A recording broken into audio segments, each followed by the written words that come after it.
గుజరాత్లోని రాజ్కోట్ వేదికగా భారత్తో జరగనున్న మూడవ టెస్టు కోసం ఇంగ్లాండ్ జట్టులో కీలక మార్పులు చేసింది.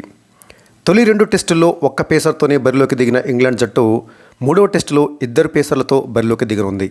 విశాఖ వేదికగా జరిగిన 2వ టెస్టు ద్వారా అరంగేట్రం చేసిన షోయబ్ బషీర్ స్థానంలో రాజ్కోట్లో మార్క్ వుడ్ ఆడనున్నాడు.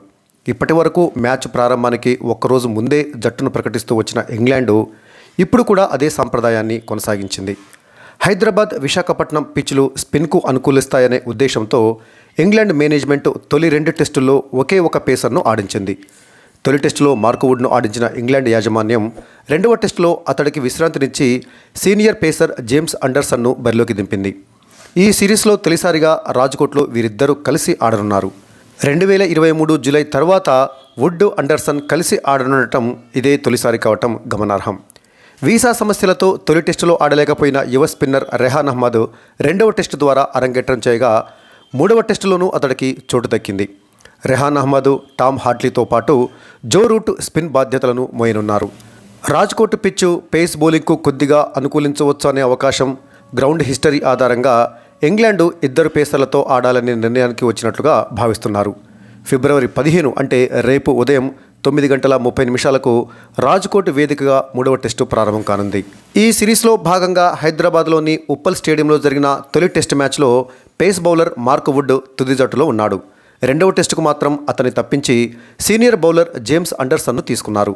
తొలి 2 టెస్టుల్లో 3 స్పిన్నర్లతో బరిలోకి దిగిన ఆ టీం ఇప్పుడు అనూహ్యంగా 3వ టెస్టుకు మాత్రం 2 స్పిన్నర్లు, 2 పేసర్లతో దిగనుండటం గమనార్హం.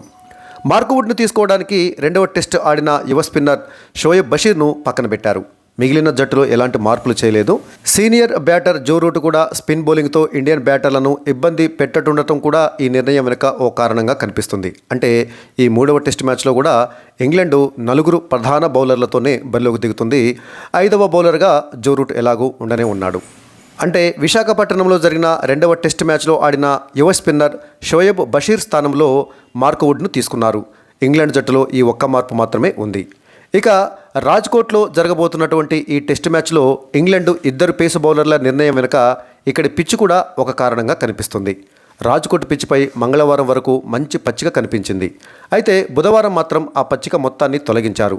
వికెట్ చాలా ఫ్లాట్గా కనిపిస్తుంది. దీంతో ఈ పిచ్పై పరుగుల వరద పారేలా ఉంది. దీనికి తోడు పేస్ బౌలింగ్కు కూడా కాస్త అనుకూలించే అవకాశం ఉండటంతో ఇంగ్లాండు తమ 2 సీనియర్ పేసర్లు మార్క్ వుడ్, అండర్సన్లతో బరిలోకి దిగుతున్నట్లుగా కనిపిస్తుంది. అంతేకాదు ఇండియా మిడిల్ ఆర్డర్లో కూడా సీనియర్ బ్యాటర్లు లేక బలహీనంగా మారింది కదా, వాళ్లకు పేస్తో చెక్కు పెట్టాలని చూస్తుంది ఇంగ్లాండు. గతంలో రాజ్కోట్లో ఇండియా, ఇంగ్లాండ్ జట్లు ఒకసారి తలపడ్డాయి. ఆ మ్యాచ్ డ్రాగా ముగిసింది. 2016లో జరిగిన ఆ మ్యాచ్లో తొలి ఇన్నింగ్స్లో ఇంగ్లాండు 536 పరుగుల భారీ స్కోర్ చేసింది. జో రూట్, స్టోక్స్ సెంచరీలు చేశారు. ఆ తర్వాత 2వ ఇన్నింగ్స్లో ఇండియా మురళీ విజయ్ సెంచరీతో 488 రన్స్ చేసింది.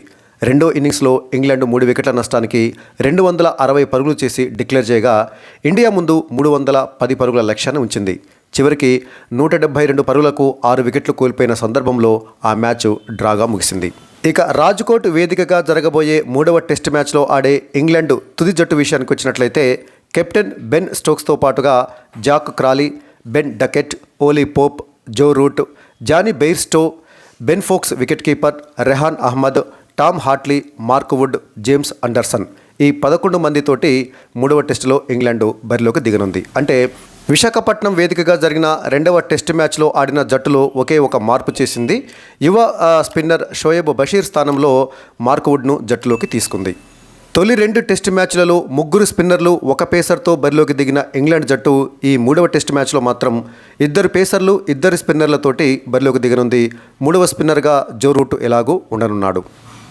ఇక రాజ్కోట్లో జరగబోయే ఈ 3వ టెస్ట్ మ్యాచ్లో మరొక విశేషం కూడా ఉంది. ఇంగ్లాండ్ కెప్టెన్ బెన్ స్టోక్స్కు ఇది 100వ టెస్ట్ మ్యాచ్ కావడం విశేషం.